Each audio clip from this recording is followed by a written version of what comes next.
O assunto é a lei da terceirização. O assunto não foi tão discutido assim com a sociedade e já foi aprovado na Câmara Federal. Agora é esperar e ver o que deve acontecer com as relações de trabalho a partir do momento que começar a valer mesmo. Depois de muita polêmica, o projeto aprovado agora está aguardando apenas ser sancionado. Na prática, a terceirização permite que uma empresa contrate os funcionários de uma outra. Até a contratação para uma atividade fim também passa a valer. Por exemplo, um banco vai poder terceirizar os atendentes de caixa, que antes não poderia. Depois da aprovação do projeto, quem também está comemorando são as pequenas empresas, que agora estão vendo a possibilidade de prestarem serviços para empresas maiores. Mas nem todos os setores estão satisfeitos com a notícia. De um lado, que defendem que a terceirização vai tirar direitos do trabalhador. Realmente uma destruição da classe trabalhadora, dos direitos, das conquistas, né? Podemos dizer, 74 anos de CLT, de muita luta. Hoje, esse governo ilegítimo de Michel Temer, ele rasga todos os direitos da classe trabalhadora, né? Do outro, o setor comercial e industrial acredita que a medida vai ajudar a gerar mais empregos no Brasil. Vai ganhar muito o trabalhador e vai ganhar o Brasil na eficiência, na melhoria dos seus produtos, na competitividade. Eu posso garantir para vocês que guardem isso que eu vou falar. Daqui 6 meses vocês vão ver o número de empregos aumentar no Brasil. Olha só, viu? E para falar mais sobre essa lei de terceirização aprovada na última semana, eu converso com a advogada trabalhista Vanessa Guzmão. Olá, tudo bem, Vanessa? Boa tarde. Tudo bem, boa tarde. Vanessa, a aprovação, agora falta a sanção, né? A previsão é que seja realmente sancionada? É possível que sim. A falta agora só a sanção do presidente mesmo. Em relação à lei em si, tem muita gente aí preocupado, né? Pensando o que vai ser em relação ao meu trabalho, por exemplo. O que é essa terceirização? O que diz? De que forma que deve acontecer? A lei, na verdade, ela está regulamentando o trabalho temporário e também a terceirização de serviços. Na realidade, essa comoção toda ela é um pouco prematura, porque a lei ela não está alterando muito do que a gente já conhece. A terceirização mesmo, antes era regida por súmulas de tribunais, né? O TST, ele tem a súmula 331, que fala sobre o tema. Agora foi regulamentado. Certo. Vamos explicar aí, por exemplo, no poder público, iniciativa privada, isso pode existir.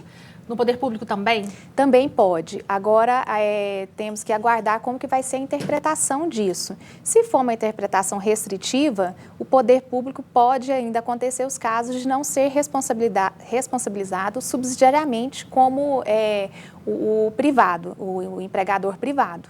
Então, isso é uma questão que ainda não há uma definição. A lei não é clara nesse sentido. Só para a gente explicar, voltando um pouquinho, em relação às empresas privadas. Por exemplo, uma empresa agora, uma escola particular, ela pode contratar os seus professores sem ser...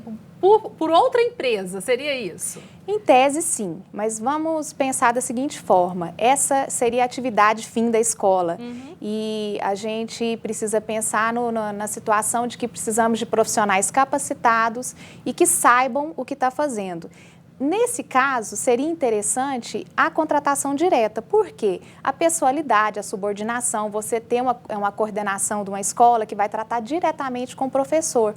Você terceirizar essa mão de obra, não é você que dirige essa pessoa, é a empresa prestadora de serviço, então não funcionaria bem.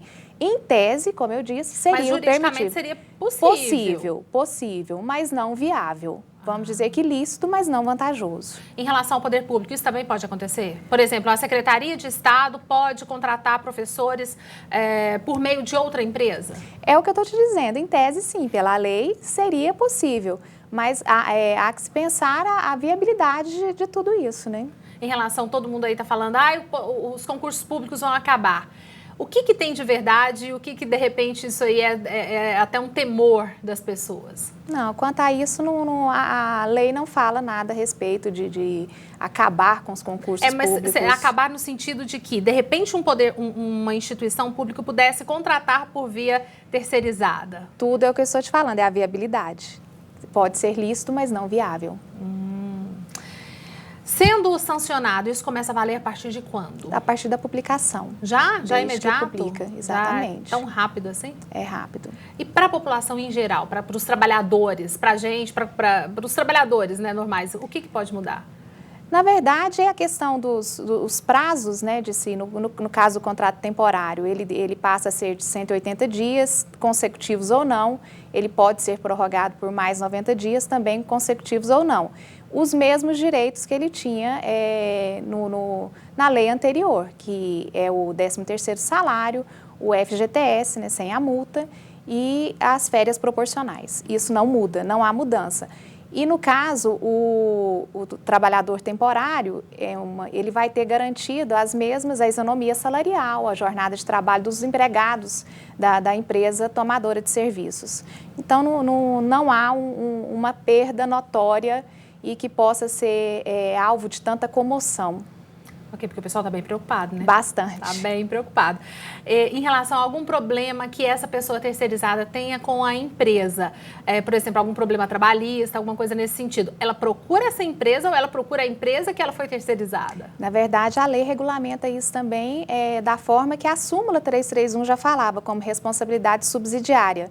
Então, se a empresa prestadora de serviço ou a empresa de contrato temporário, ela não paga os direitos trabalhistas, quem é o tomador de serviço deve pagar. Então, seria para aquela primeira empresa? Para a empresa contratante. Olha no só. caso, então, acho que tem muita gente que não está sabendo disso. Não há perda, porque se a empresa a qual você foi contratado não paga, a contratante, que é a tomadora de serviço, ela tem a obrigação de pagar. Ah, ok. Vanessa, muito obrigada. Eu que agradeço. Pela sua presença aqui com a gente. Obrigada. Bom, conversei agora com Vanessa Guzmão, que é advogada trabalhista.